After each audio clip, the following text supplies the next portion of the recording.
On va repartir sur notre sujet de Vladimir Poutine qui fait tout pour provoquer l'OTAN. Allons-y donc ensemble devant l'écran géant général parce que on a beaucoup parlé ces derniers jours de cette opération Sentinelle orientale qui en fait, avec toutes ces menaces de la Russie, va devoir, si on a bien compris, se déployer non pas uniquement sur les pays baltes, mais quasiment sur toute la frontière là.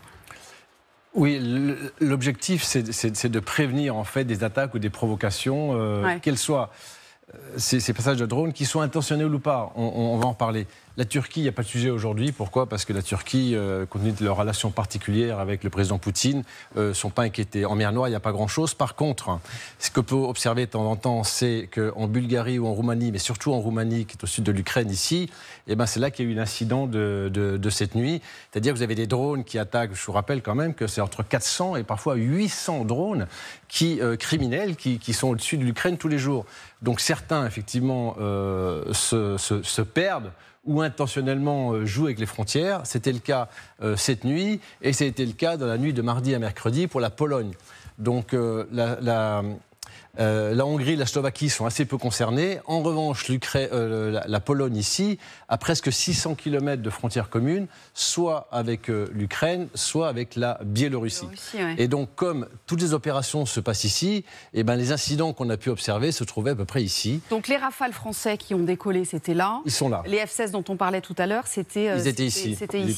On peut voir peut-être, je crois qu'on a une carte avec le trajet, justement, le fameux trajet de ces drones. Je vais me reculer un peu sans tomber.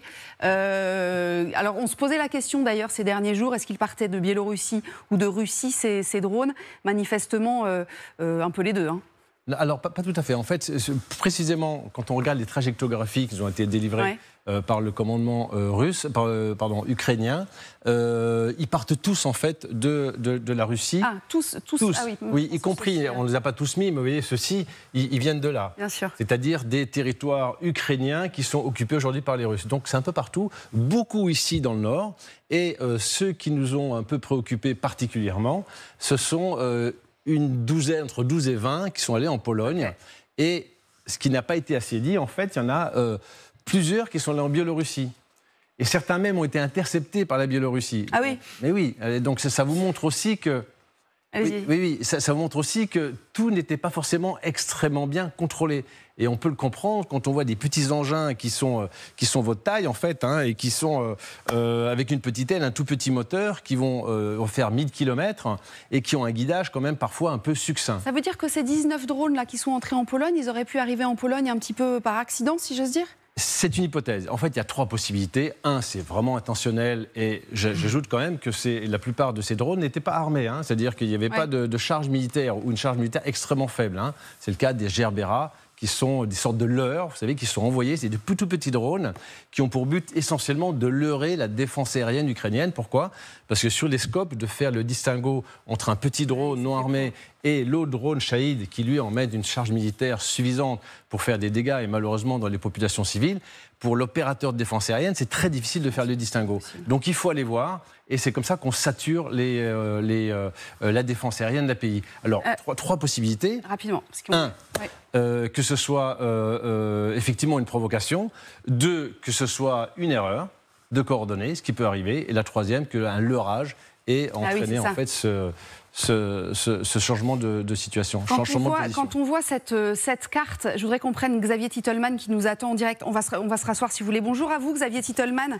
Merci d'avoir accepté de nous répondre parce que vous faites partie des signataires d'une tribune qui paraît dans Le Monde cet après-midi où vous dites il faut absolument protéger l'Europe en protégeant l'espace aérien ukrainien, c'est-à-dire en fait faire une no-fly zone au-dessus du ciel ukrainien.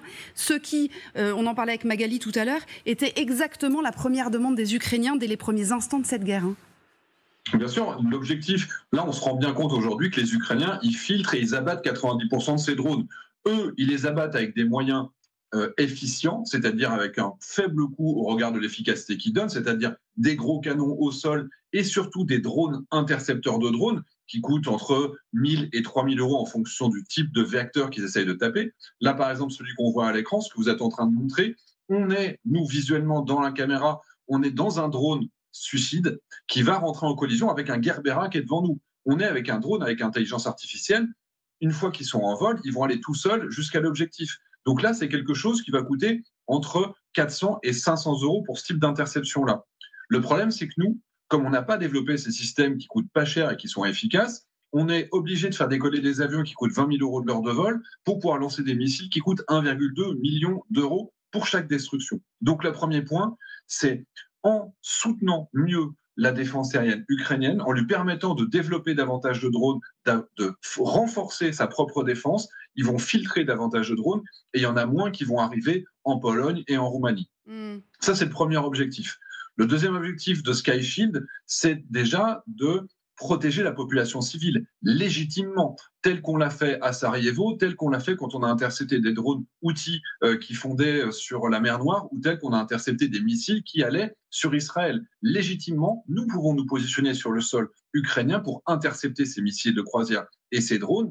Et j'ajoute un élément important, on resterait dans les 200-300 km de la frontière avec la Pologne et la Roumanie, afin de ne jamais être en contact avec les Russes. C'est-à-dire qu'on ne peut pas abattre un avion de chasse russe, et de la même manière, si nos avions basés en Pologne allaient en Ukraine intercepter un missile de croisière et revenaient, ils ne se remettraient pas non plus en danger, puisqu'ils n'iraient pas jusqu'à la portée des systèmes de défense aériens russes. Alors ça, c'est évidemment absolument fondamental, et pour les Ukrainiens, et pour notre propre défense à nous tous. Merci Xavier d'avoir été avec nous. D'autant plus, Emmanuel Véron, qu'on reste dans le cahier des charges de l'OTAN, c'est-à-dire on est en défensif, et on protège les populations civiles, en fait. Oui, complètement.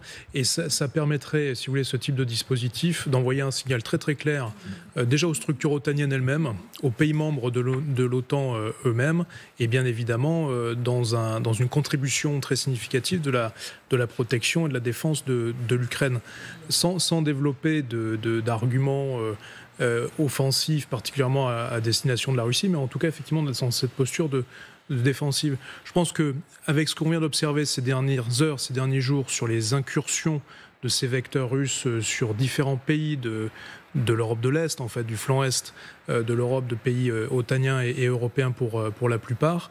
Le Sky Shield, qui est d'ailleurs une pétition qui est lancée depuis plusieurs jours, et aujourd'hui la tribu dans le monde, dont Xavier Titelman vient de faire l'écho et rappeler, est essentiel. Et c'est à la portée, c'est bien ça qu'il faut dire, et c'est important pour que l'opinion le saisisse, c'est à la portée en matière industrielle et de défense des pays otaniens à ce stade, tout de suite, maintenant. C'est tout à fait envisageable de monter ces dispositifs-là dans les prochaines semaines. C'est tout à fait faisable, évidemment. Alors, on va aller du côté de l'Ukraine pour retrouver Thomas Misraki.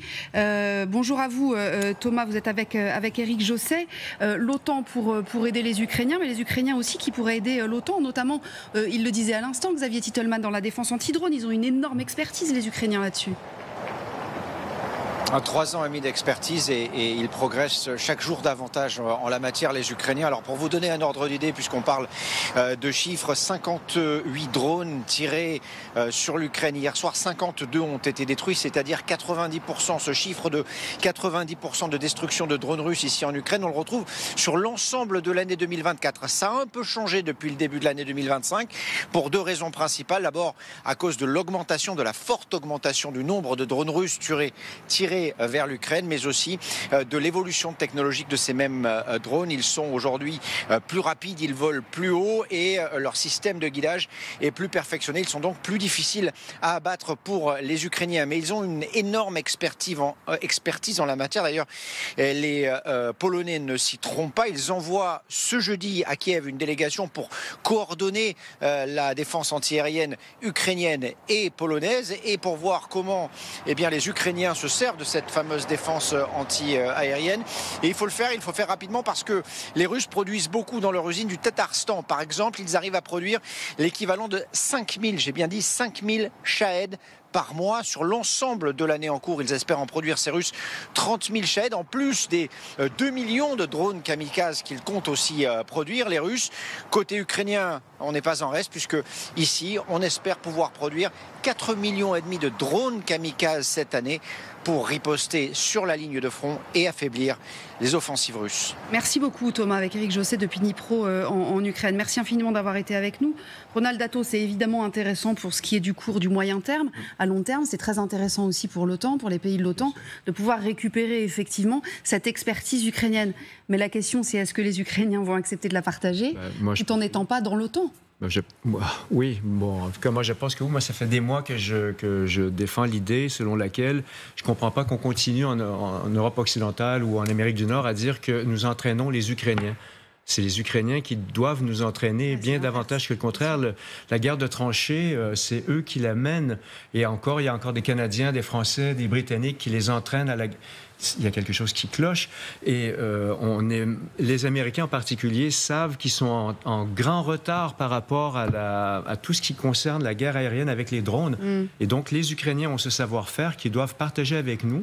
Et nous, on peut les aider financièrement. Et je pense qu'il faut rapidement s'adapter à ce nouveau paradigme de la guerre moderne. On avait dit, Magali, au tout début de cette guerre, mais vous verrez, les Russes, ils ont une armée hyper moderne, hyper technique, technologique, chiadée, etc. Et puis, ils se sont... finalement adaptés à ce qu'ont commencé à faire les Ukrainiens, c'est-à-dire des attaques de drones. Et donc, eux-mêmes ont appris en marchant, si j'ose dire. Sauf que ce sont eux qui sont sur le terrain de guerre, c'est pas nous. Donc, effectivement, si nous, on s'adapte pas, on va se faire manger tout cru. Les Russes se sont très bien adaptés. Oui, ils se sont mis à cette guerre des drones. Et d'ailleurs, il y a une guerre d'innovation en permanence. À un moment, c'est les Ukrainiens qui ont plutôt l'avantage. Après, ce sont les Russes. Et donc, il y a une adaptation permanente. Et en fait, c'est ça qui nous intéresse, nous, membres de l'OTAN, parce que c'est vrai qu'on n'a pas cette expérience de terrain, ce retour d'expérience. Et donc, on a tout intérêt à travailler avec l'Ukraine. Mais Volodymyr Zelensky, il le sait bien. Enfin, il fait une offre de service en permanence. Et en fait, il s'en sert même comme d'un argument pour dire, regardez, mon armée, elle est hyper entraînée, hyper efficace. Et donc, il en fait un argument pour rentrer dans l'OTAN. Or, ça, on sait que avec les Américains, notamment, il n'en est pas question, en tous les cas, aujourd'hui. Mais c'est vrai que c'est un argument qu'il fait valoir aux industriels de l'armement pour dire, mais venez en Ukraine pour qu'on fasse des partages d'expériences et pour, finalement, que nous, on apprenne ces nouvelles technologies, on arrive à les mettre en route plus rapidement. On voit bien les failles de ce qui s'est passé ces derniers jours montre à quel point, en effet, on ne peut pas uniquement avoir des avions pour intercepter des drones. Il faut que nous-mêmes, on ait une technologie de drone anti-drone, qu'on prenne des exemples ukrainiens. Ils mettent des espèces de capteurs acoustiques pour détecter le bruit des drones qui arrivent et des canons. Enfin, il faut vraiment, en effet, du côté de l'OTAN, finalement, revoir la copie. Et c'est ce que nous apprend quand même, ce que nous apprennent ces derniers jours. Leur meilleure arme, c'est leur expertise, évidemment, et ça se monnaie. Ils auraient tort de pas le monnayer. Oui, complètement. En fait, le sujet porte sur une décision politique, mais derrière, en fait, du savoir-faire et des décisions industrielles. Ouais. Et quand on regarde l'ensemble des technologies de défense au sein des pays de l'OTAN, on a une généralisation d'industrie de défense très sophistiquée, onéreuse. Chaque dispositif aéronef est assez coûteux. Et l'expérience de la guerre en Ukraine montre cette généralisation des drones, ce que vous venez de rappeler, et qu'il y a cet usage des drones sur tous les milieux, terre, air, mer, etc., et qu'il est beaucoup plus rustique ou low cost, pour faire du mauvais français. Et donc on arrive avec cette guerre à saturer le champ de bataille avec des matériels relativement peu coûteux, mais avec une portée significative, destruction, etc. Et donc ça serait ce paradigme-là que l'OTAN devrait engager, de basculer sur une industrie de défense qui n'est plus exclusivement que du luxe, de l'hyper-sophistication sur des plans de 5, 15 à 20 ans, mais des choses qui sont réalisables sur des chaînes industrielles assez rapidement pour être mis en œuvre sur un champ de bataille, en l'occurrence à l'aune et l'expérience de la guerre en Europe avec l'Ukraine. C'est un peu ce qu'on avait dit aussi à Dina quand on a vu ces hommes se battre dans des tranchées, d'avoir une espèce de guerre de position dans le Donbass notamment. C'était la même chose, c'était le retour de la guerre à l'ancienne. On n'aurait pas imaginé ça une demi-seconde. Et finalement, c'est effectivement là-dessus qu'il va falloir que les Européens et les pays membres de l'OTAN réapprennent, pardon pour cette expression, mais à faire la guerre finalement. On a testé nos chars sur le sol ukrainien, des chars qui n'avaient jamais été déployés nulle part. C'est-à-dire que aussi bien la Russie que l'Ukraine, ils ont réussi ce qu'au niveau européen, peut-être on n'a pas tout à fait réussi. Ils sont mis en économie de guerre, en mode industrie de guerre. Et même si en Europe on a proclamé l'industrie de guerre et l'économie de guerre, c'est pas tout à fait le cas. On voit bien en France, on a du mal à avoir un budget. Donc je regarde Vladimir Poutine qui se marre en fait par rapport à ces impossibilités françaises. Mais par ailleurs, il y a aussi des progrès dont on parle peu. Il y a un mur de drones qui est en préparation. Ça a été annoncé par la présidente de la Commission européenne, Ursula von der Leyen, qui devrait être opérationnel d'ici 2026. 2026, c'est trop tard, donc il faut accélérer. Donc justement, il faut se mettre en ce mode industrie de guerre en coopération avec l'Ukraine, parce que c'est ça l'enjeu, c'est l'industrie. Et en Europe, on a des industries, et puis on a aussi des financements, parce que même si en France, on a du mal à adopter un budget, les Allemands, ils sont capables d'investir massivement, et d'ailleurs Friedrich Merz l'a annoncé, des efforts très importants pour les investissements, parce qu'on sait que sous les drones, on est beaucoup moins performant que l'Ukraine. Donc c'est un partenariat gagnant-gagnant, et il y a déjà des projets industriels qui ont été lancés justement en ce sens. Donc finalement là on communique sur quelque chose qui a été déjà lancé, et puis ce mur de drone il existe en fait qui a été... C'est quoi exactement le mur de drone ? C'est un mur de drone, c'est ce que vous avez montré sur votre carte, c'est sur tout le flanc Est. Ça a été lancé par les pays baltes, par exemple la Lituanie, mais aussi la Roumanie. C'était une coopération renforcée au niveau de l'Union européenne à partir de 2023 pour des projets pilotes justement pour être capable d'intercepter ces drones et ne pas utiliser des F-16 comme la Roumanie vient de le faire. Sauf qu'on est toujours on n'avance pas assez vite, donc on a commencé en 2023 et les premières, je dirais, capacités opérationnelles devaient être en 2026.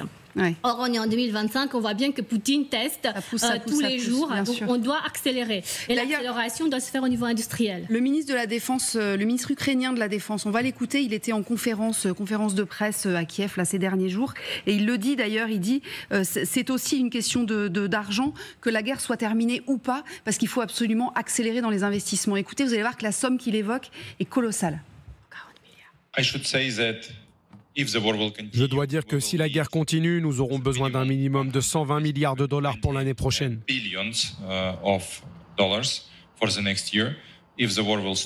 Même si la guerre s'arrête, nous n'aurons pas besoin de beaucoup moins. Juste pour remplir nos obligations, juste pour maintenir notre armée en bonne forme en cas d'agression secondaire de la part de la Russie.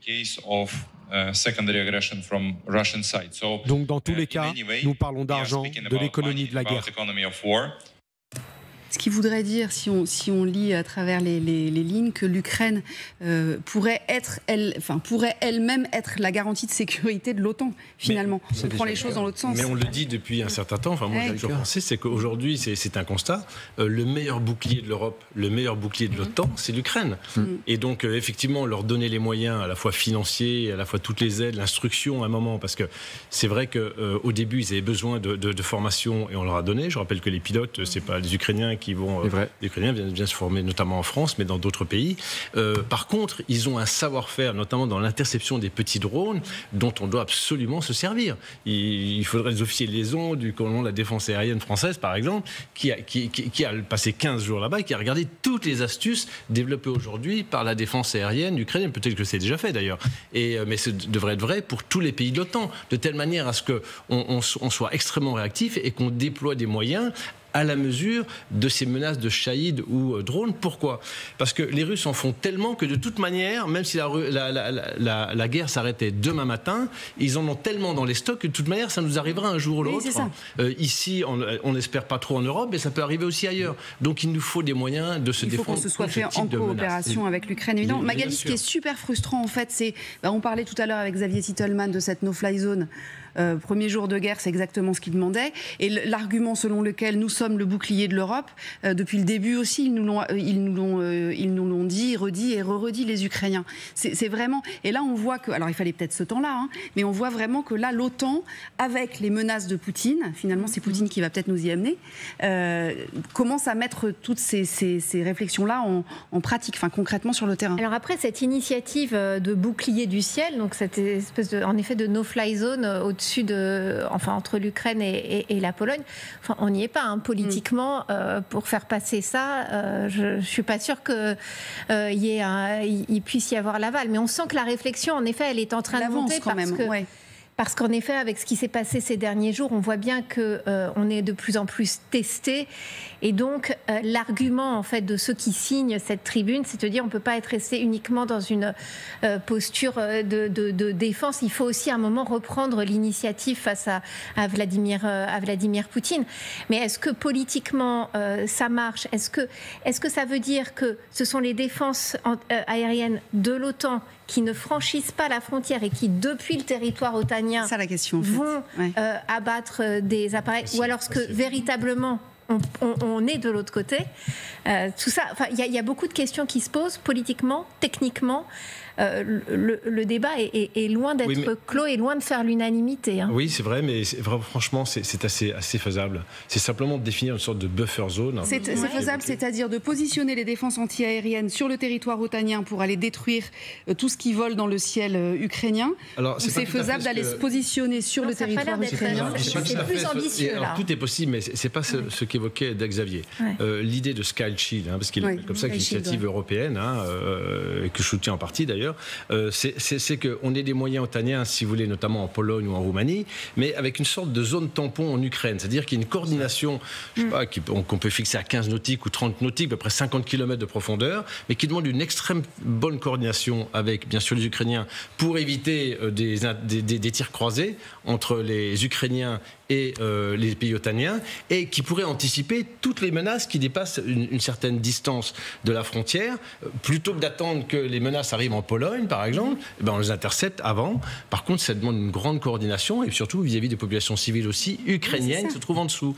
Donc ça passe par des accords tout simples, mais je pense que Zelensky serait ravi qu'on lui offre une zone, entre guillemets, de protection. Ça ferait toujours ça de moins que pour la défense aérienne ukrainienne, se consacrer.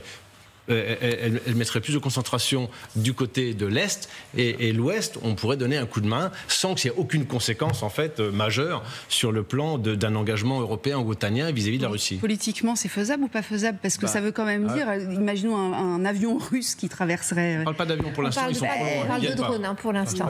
C'est ça la différence, pardon, parce que je soutiens également cette initiative, il y a 50 000 signataires. En fait, c'est ça la grosse différence, c'est qu'il y a une zone à l'Est qui sera laissée aux Ukrainiens, et puis la zone à l'ouest. Et donc aujourd'hui, en fait, le plus grand danger, c'est de ne rien faire, puisque en fait, Vladimir Poutine peut venir. Si on pense que 3500 km entre l'Ukraine, Kiev et Paris, c'est beaucoup, c'est très peu, parce que des drones peuvent arriver également en France. Mais en fait, donc, tout le monde est d'accord pour dire qu'il y a un grand danger. Vous savez, c'est comme le budget de la France, enfin la dette de la France. Tout le monde est d'accord pour dire que la situation est cata, mais personne n'est d'accord sur les solutions. Est-ce que vous pensez, vous, tous les deux, que politiquement, effectivement, à un moment donné, il va falloir arrêter d'avoir peur politiquement. Il faudra se prendre en main. À la limite, envoyer des soldats avec des uniformes ukrainiens, mais qui sont de nationalité canadienne, français, ou je sais pas quoi, qui contrôlent le truc. Non, mais c'est tout le temps ce truc. Les Russes sont morts de rire à nous voir. Juste, ils écoutent ce qu'on se dit bien ici sûr. Et tout. Ils sont cons, ils rigolent parce que c'est tout le temps la même chose. L'histoire des avions qui sont venus très très près de la frontière lituanienne, si ça c'est pas une provocation claire et nette. Non, alors ça il faut regarder en détail, mais c'est vraiment le métier de l'armée de l'air française d'ailleurs, qui fait ça tous les jours ou presque au-dessus de la Baltique. Donc ça non plus c'est pas un problème? Non, mais on le fait tous les jours, c'est-à-dire que lorsque les avions passe de Kaliningrad. Attends, en mer Baltique, je te raconte. En mer Baltique, pour rejoindre la Russie, ils doivent respecter un couloir. Et ce couloir, qu'est-ce que font les chasseurs européens et otaniens? Ils vont intercepter. Au large de l'Alaska. Mais là, ce qui a fait peur, c'est que les transpondeurs étaient éteints. Il y a les drones en Pologne, il y a les drones en Roumanie. Attendez, après on revient sur, parce que ça m'intéresse d'avoir l'avis d'Emmanuel. Oui, à un moment donné, si ce n'est pas des provocations ouvertes de la part de la Russie, moi je ne sais pas comment on appelle ça. Je pense qu'à un moment donné, 70 ans que ça dure, ça, je veux dire. Et alors, Emmanuel, votre avis sur ce dont on parlait là avec Ronald à l'instant, est-ce qu'à un moment, il peut y avoir effectivement politiquement consensus, d'ailleurs de qui ? Des pays de l'OTAN, des États-Unis, des pays de l'Union, de qui et comment? Si on attend après les Américains, on est cuit. Il y a deux choses. En fait, techniquement, c'est possible. C'est pour ça qu'on l'évoquait tout à l'heure, que c'est possible même dès maintenant. Ouais. Une question de coordination, de savoir-faire, de connaître l'environnement, de volonté, de déployer ça. L'autre sujet, c'est ça, c'est politiquement. Est-ce que c'est jouable ou pas? À ce stade, pas encore. Mais des sujets comme la pétition, des sujets comme la tribune, etc., aident à informer l'opinion des pays membres de l'OTAN, en particulier ici en Europe occidentale, etc., sur ce sujet-là qui est crucial. Donc ça va donner et ça induira nécessairement d'ici quelques mois, ça sera peut-être encore tard, etc., mais ça sera au moins une action conduite, la possibilité de mettre en place ces dispositifs-là. Pour l'instant, politiquement, le sujet est encore un peu tôt. Je ne vois pas à ce stade une convergence des politiques au sein de l'OTAN et un poids américain, rappelons-le, qui est très significatif au sein de l'OTAN, à tous les niveaux, industriels, politiques, armement, etc., même des effectifs et du budget, qui donc ferait que l'administration Trump orienterait à ce stade un sujet qui est pour l'instant très défavorable à la Russie. Donc l'administration Trump freinerait sur ce sujet-là, au sein du cadre otanien. Donc politiquement, on n'y est pas. Ce qui n'empêche pas de le faire dans un cadre européen. Exactement. De coopération bilatérale même. Exactement. Rien n'interdit aujourd'hui à la Pologne d'avoir un accord bilatéral de poursuite, comme nous on fait avec la Suisse, l'Espagne, les Britanniques, l'Italie. On le faisait avec la Suède et la Finlande. La Grande-Bretagne aussi, on fait des accords de franchissement de frontières. Donc on peut, techniquement, il n'y a rien qui l'empêche d'avoir un accord bilatéral entre la Pologne et l'Ukraine pour avoir des poursuites. Par contre, ce qui est un peu plus délicat, évidemment... On va nous répondre, vous êtes gentil, mais on ne va pas faire ça tout seul aussi. Non, mais politiquement, techniquement, c'est aussi facile, ce sont les avions polonais qui puissent écorcher un peu, ou en tout cas se mettre d'accord sur une zone tampon en Ukraine. En revanche, les avions otaniens, ça c'est autre chose. Comme l'OTAN aujourd'hui, comme le dit très bien justement Emmanuel, c'est que l'administration Trump étant en stand-by et quand même l'Amérique étant prépondérante dans l'OTAN, c'est pour ça que l'OTAN peut-être bouge pas beaucoup en fait. Mais on peut envisager que certains pays soient d'accord pour faire une coopération là-dessus. Il faut aussi quand même réfléchir un peu à la réaction qu'aurait la Russie, Magali, accessoirement. Mais c'est pour ça que les gouvernements, à mon avis, vont hésiter encore assez longtemps, que les opinions publiques ne seront pas forcément aussi favorables. Donc politiquement, moi, ça me paraît pas du tout évident. On voit bien d'ailleurs la Pologne sur l'histoire de la coalition des volontaires, donc un déploiement, mais éventuellement après un accord de paix. Même la Pologne disait ce sera sans des troupes polonaises sur le sol ukrainien. Il y a quand même une prudence. Et si depuis le début cette histoire de bouclier, de cette zone d'exclusion aérienne a autant de mal, c'est parce qu'on craint en effet un affrontement plus direct. Alors c'est vrai qu'au fur et à mesure, on passe toutes les lignes qu'on s'était nous-mêmes franchies, parce que Vladimir Poutine les franchit toutes en face et ne cesse de multiplier les provocations. Mais encore une fois, il y a des opinions publiques, notamment à l'est de l'Europe, et on en parlait tout à l'heure, notamment en Roumanie, qui restent très très partagées. Ces lignes, il a fallu du temps pour les passer, parce que justement, on n'aurait pas pu les passer instantanément. C'est aussi tout un travail de longue haleine, de préparation des opinions, etc., c'est sûr. Mais sans la protection américaine, avec des Américains qui se désengagent, ça va pas être facile. Alors